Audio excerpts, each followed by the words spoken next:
Hello बच्चों, स्वागत है आपका का अपना चैनल मैथमेटिक्स एनालिसिस 2.0 में। आज हम लोग क्लास 10th की चैप्टर नंबर 5 का क्वेश्चन आंसर करने जा रहे हैं। रोजगार एवं सेवाएं का क्वेश्चन आंसर करने जा रहे हैं। पहला विकल्प है, आर्थिक विकास का तीसरा क्षेत्र क्या है? आर्थिक विकास का तीसरा क्षेत्र क्या है? सेवा क्षेत्र। क्या है? सेवा क्षेत्र। कह रहा मानव पूंजी के प्रमुख घटक कितने हैं? मानव पूंजी कितने घटक हैं? 5 घटक हैं। कह रहा है कौन बीमारू राज्य नहीं है? बीमारू कौन नहीं है? कर्नाटक। कह रहा है कौन सी सेवा गैर सरकारी है? गैर सरकारी क्या है? मौल सेवा। क्या है? गैर सरकारी। ऊर्जा का मुख्य स्रोत क्या है? ऊर्जा का मुख्य स्रोत क्या है? मुख्य स्रोत जहाँ से ऊर्जा निकलता है। देखिए, ये सब ऊर्जा का मुख्य स्रोत है नहीं है। ये सब कह रहा है जहाँ से, मतलब जैसे सूर्य हुआ, ऊर्जा क्या है? मुख्य स्रोत, वहाँ से ऊर्जा निकलता उत्पन्न होता है।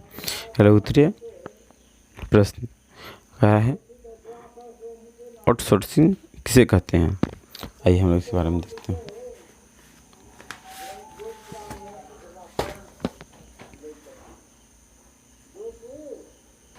कह रहा है बहुराष्ट्रीय कंपनी या अन्य कंपनी जो समूह निर्यात सेवाएं स्वयं अपनी कंपनी के बनाए किसी बाहरी या विदेशी स्रोत से, संस्था या समूह से प्राप्त करती हैं। किसी संस्था या समूह से प्राप्त करती है, ऐसी सेवाएं को बाह्य स्रोत कहा जाता है। स्रोत कहा जाता है। यह क्रिया प्रौद्योगिकी के व्यापक प्रसार में काफी महत्व हो सकता है। प्रौद्योगिकी, आइए हम लोग चलते हैं 2 नंबर। सूचना प्रौद्योगिकी से जुड़े 5 सेवा क्षेत्र का नाम बताएं। आइए इसका 5 क्षेत्र हम लोग देखते हैं। सूचना प्रौद्योगिकी से जुड़े 5 सेवा क्षेत्र निम्नलिखित हैं। पहला क्या है? Telephone, fax, internet, mobile phone तथा टेलीविज़न। सब क्या है? सूचना से जुड़े क्षेत्र हैं। आइए कह रहा सरकारी सेवा क्षेत्र किसे कहते हैं? अब सरकारी सेवा क्षेत्र क्या होता है इसके बारे में हम लोग देखते हैं। कह रहा देश या राज्य की सरकार के अपने क्या थी? देश या राज्य की सरकार के अपने क्या थी के संपादक के लिए नागरिक सेवाएं खरीदनी पड़ती है। इस प्रकार सरकार सेवा क्षेत्र में अपनी सेवाएं जैसे प्रशासनिक सेवाएं, अन्य सेवाएं, रेल सेवाएं, वायु सेवाएं, शिक्षा सेवाएं, अभियंत्रण सेवाएं, ये सब क्या है? ये सब सेवाएं जो हैं जो सरकार थी, सब क्या है? सरकारी सेवाएं हैं। कह रहा स्वास्थ्य सेवाएं, वित्त सेवाएं और बैंकिंग सेवाएं, सब क्या है? सरकारी सेवाएं। गैर सरकारी सेवाएं किसे कहते हैं?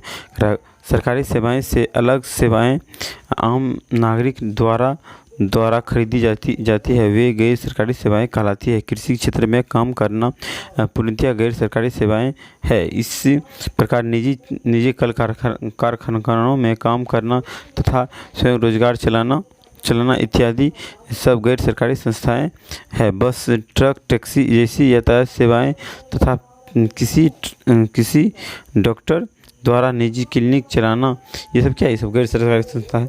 आइए हम लोग चलते हैं आधारभूत संरचना किसे कहते हैं? कह रहा है आधारभूत संरचना को 2 भागों में बांटा जाता है। पहला है आर्थिक तथा दूसरा है गैर आर्थिक। बैंकिंग,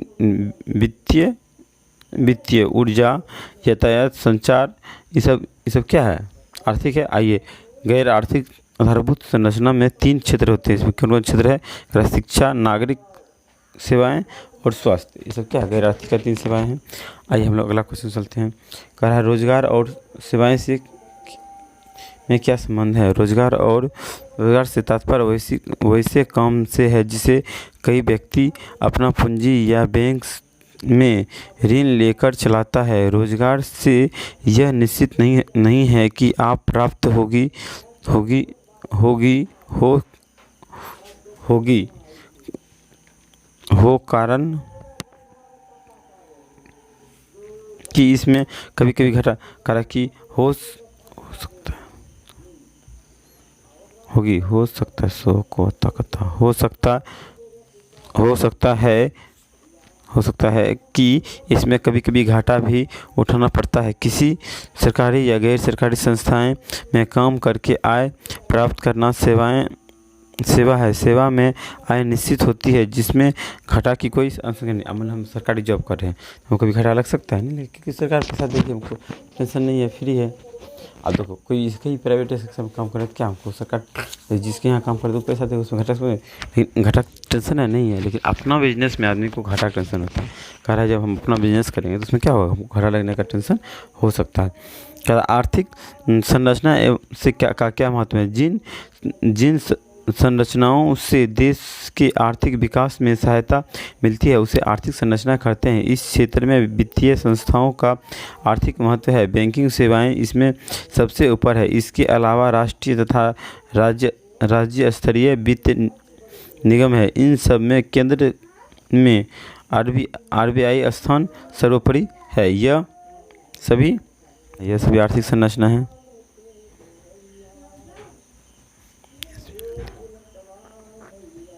ये सभी आर्थिक संरचनाएं हैं।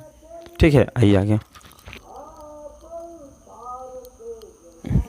क्वेश्चन नंबर 8 देखते हैं। मंदी का असर भारत में बहुत ही कम पड़ा। इसका कारण है कि भारत में पूंजी बाजार काफ़ी मजबूत स्थिति में है। अगर भारत का जो पूंजी बाजार है क्या स्ट्रॉन्ग स्थिति में है। यहाँ के इंजीनियरिंग आज बाह्य स्रोत बने हुए हैं। मतलब इंजीनियरिंग क्या है, मतलब पूरा अपना भूमिका निभा रही है। विदेश में इसकी सेवाएं काफ़ी मांग है। मतलब इंजीनियर का सेवा क्या है, काफ़ी मांग है। सूचना प्रौद्योगिकी में आज भारत का आधारभूत ढांचा कमज़ोर होने के बावजूद विश्व में आई मंदी का अभाव यहाँ कम पड़ा महंगाई बंदी का। लेकिन केंद्र सरकार के गैर जिम्मेदारी निर्णय के कारण मंदी से भारत में कम असर पड़ा। कह रहा वैश्वीकरण का प्रभाव सेवा क्षेत्र पर पड़ा। क्या पड़ा, वैश्वीकरण का मतलब भारत में क्या पड़ा, सेवा क्षेत्र पर। इसके देखते हैं। कह रहा वैश्वीकरण का सेवा क्षेत्र पर यह प्रभाव पड़ा कि अपनी सेवाएं से बचने वाले की अपने देश के अलावा विश्व के अन्य देशों में भी काम मिलने लगा है। लोग को दूसरे देशों में जाकर रोजगार करने या रोजगार प्राप्त करने का खुला अधिकार प्राप्त हो गया है। विकसित देशों में भी भारतीय मूल के वैज्ञानिकों को काम करने का मौका मिल रहा है। भारतीय वैज्ञानिक कुशल तथा कम वेतन पर भी अच्छा काम करके विदेश में अपना जगह बनाने में पूरी तरह से सफल होने लगे हैं। यह वैश्वीकरण का प्रभाव है। मतलब भारतीय इंजीनियर जो है कम पैसा में भी क्या करता है, अच्छा काम कर देता है। ये क्वेश्चन नंबर है दीर्घ उत्तरीय। हम लोग कॉन्सेप्ट पे चलते हैं। कह रहा है कि सेवा क्षेत्र पर एक संक्षिप्त लेख लिखें। कह रहा सेवा क्षेत्र रोजगार का एक व्यापक क्षेत्र है, चाहे वह कृषि क्षेत्र हो या उद्योग क्षेत्र। सभी क्षेत्रों में सेवा के लिए मानव संसाधन की आवश्यकताएं पड़ती है। आज वर्तमान समय में भारत के सकल घरेलू उत्पादन का 50% सेवा क्षेत्र ही प्रदान करता है। विश्व के विकसित देशों की तुलना में विकासशील देश में बेरोजगार लोगों की संख्या अधिक है, जिसका कारण है कि विकासशील देश में जनसंख्या में अत्यधिक वृद्धि जहां सेवा विस्तार के लिए शिक्षा का प्रसार करना आवश्यक है। यहाँ लोगों के साक्षर नहीं बल्कि शिक्षित विशेष निपुण बनाने की आवश्यकता है, जिससे सेवा के क्षेत्र में विस्तार हो सके। मतलब लोग शिक्षित रहेगा तभी तो सेवा क्षेत्र में विस्तार करेगा। कह रहा विश्व के लिए भारत सेवा प्रदान के रूप में किस तरह जाना जाता है। कह रहा भारत विश्व को एक अच्छा सेवा प्रदान करने के रूप में विख्यात है। भारत एक ऐसा देश है जहाँ के प्राचीन धरोहर की एक श्रृंखला है जो पर्यटन स्थल के रूप में विख्यात है, जिससे पर्यटन आते हैं, जिससे भारत के लोगों को इन विदेशी पर्यटन से संवाद स्थापित करने में सुविधा होती है, जिससे इन विदेशी पर्यटकों को ठहरने के लिए जगह जगह पर होटल और मोटलों की भरमार है। आज उदा खादी एवं बहिष्करण के नीति के कारण पर्यटन होटल रहना, खाना और यहाँ भ्रमण करना आसान हो गया है। इन पर्यटकों को यहाँ सरकारी एवं गैर सरकारी संस्था द्वारा अनेक प्रकार की सुविधाएं सेवाएं उपलब्ध कराई जाती है। इस प्रकार हम देखते हैं कि भारत विश्व के सेवाएं प्रदान के रूप में विख्यात है। इस पर हम क्या देखते हैं, भारत जो है मतलब सेवा क्षेत्र में क्या है, विख्यात है। क्वेश्चन नंबर 3 पे चलते हैं। करा सेवा क्षेत्र में सरकारी प्रयास के रूप में क्या किए गए हैं, वर्णन करें। जब देश या राज्य की सरकारें अपने नागरिक को काम के बदले मासिक वेतन देता है तो इसे सेवा क्षेत्र में सरकारी प्रयास करते हैं। सरकारी सेवाएं का क्षेत्र में सरकारी है जो निम्नलिखित हैं। प्रशासनिक सेवाएं सरकार के वास्तविक संचालन के प्रशासनिक सेवाएं से संबंधित अधिकार होते हैं। इन्हीं के सलाह पर मंत्रीगण अपनी नीति बनाती है।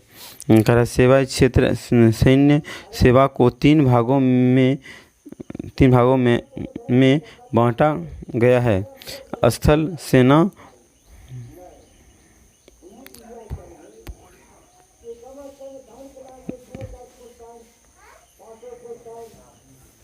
स्थल सेना, जल सेना, वायु सेना। इन्हीं सेवाएं के अंतर्गत अधिक से अधिक संख्या में लोगों की नौकरी प्राप्त है। सैन्य सेवाएं देश की सुरक्षा की दृष्टि से अत्यंत ही महत्वपूर्ण है। शिक्षा सेवा ही हर प्रकार क्षेत्रों में विशेष बनाते हैं और यह अपनी सेवाएं प्रदान करती है, जैसे डॉक्टर, इंजीनियर, प्रशासन क्षेत्र इत्यादि। स्वास्थ्य सेवा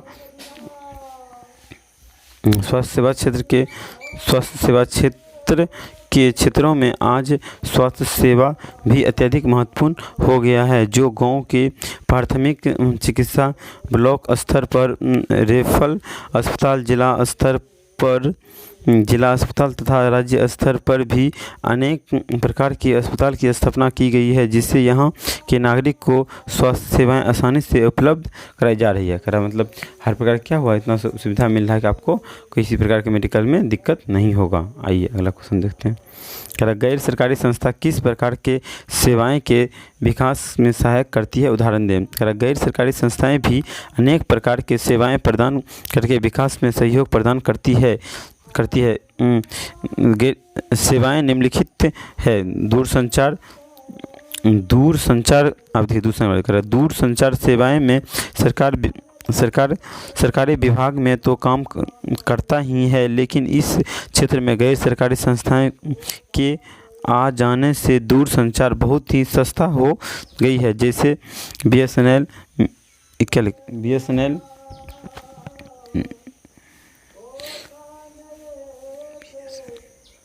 मेटल के अलावा बोया, एयरटेल, ये सब नहीं चलता, खाली एयरटेल की इसी जो कर दीजिए एयरटेल इत्यादि। क्या ये सब मतलब सेवा देने लगा अच्छा से। कह रहे यातायात सेवा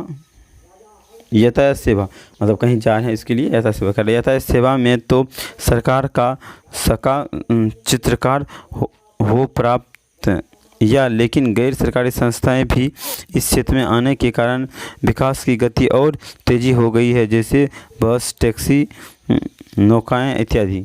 मतलब इस यातायात में क्या है, मतलब गैर सरकारी संस्थाएं ज़्यादा मतलब प्रचलित हो रही है। कह रहा स्वास्थ्य सेवाएं में सरकार तो लगी है, लेकिन इस क्षेत्र में गैर सरकारी लोगों के आने से यह सेवाएं आसानी से सभी जगह उपलब्ध हो गई है, जैसे सरकारी अस्पताल, निजी अस्पताल, नर्सिंग होम इत्यादि। स्वरोजगार सेवाएं, सरकार तो लोगों के सेवाएं खरीदता है, लेकिन देश में सबसे अधिक स्वरोजगार की संख्या है। स्वरोजगार में छोटे दुकानदार से लेकर टाटा अंबानी जैसे उद्योगपति भी आते हैं। ये स्वयं तो आय प्राप्त करते ही हैं, लेकिन देश के बहुत सी रोजगार को नौकरी भी प्रदान करता है। मतलब जो बेरोजगार है उसको भी क्या होता है, उसको जॉब देता है। आइए, कह रहा है वर्तमान में आर्थिक मंदी का प्रभाव भारत के सेवाएं क्षेत्र पर क्या पड़ा। वर्तमान में आर्थिक मंदी के चपेट में बड़े से बड़े विकसित देश आ गए हैं, जिसके कारण वहाँ के बैंकिंग दस लिया हो गया। लेकिन आर्थिक मंदी के प्रभाव भारत की अपेक्षा कृषि पर कम पड़ा, क्योंकि करा है क्या है, मतलब भारत में कृषि पे कम पड़ा क्योंकि यहाँ के पूंजी बाजार काफ़ी मजबूत है, क्योंकि यहाँ सभी प्रकार के संसाधन आसानी से और सस्ते में उपलब्ध हो जाते हैं। भले ही भारत का आधारभूत संरचना काफ़ी कमज़ोर है, फिर भी आर्थिक मंदी का कुप्रभाव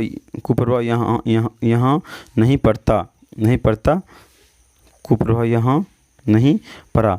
जहाँ विदेश में अमीर भारत में किसान वर्ग के लोगों की आत्महत्या करने के लिए विवश है, लेकिन इसका कारण आर्थिक मंदी नहीं बल्कि खराब मौसम रहा है। लेकिन यह कहना वे गलत होगा कि भारत एक आर्थिक मंदी का कोई प्रभाव नहीं पड़ा। यहाँ नहीं पड़ा। यहाँ भी उद्योग से कुछ लोग की घटी हुई और वे बेकार की चक्की में पीसते रहने के लिए बाध्य हो गए हैं, लेकिन इसका संख्या बहुत कम है। मतलब कह रहा ऐसा नहीं है कि मतलब घटा नहीं लगा, मतलब नुकसान हुआ है, लेकिन कुछ लोग जो मतलब बेकार के चक्की में क्या हुआ, पीस गया है, लेकिन सभी आदमी को ऐसा नहीं हुआ है। ठीक है, आई होप आपको वीडियो अच्छा लगा तो लाइक एंड सब्सक्राइब जरूर कीजिए। Thank you. आप लोग चैनल को सब्सक्राइब नहीं कर रहे हैं, प्लीज़ सब्सक्राइब कीजिए।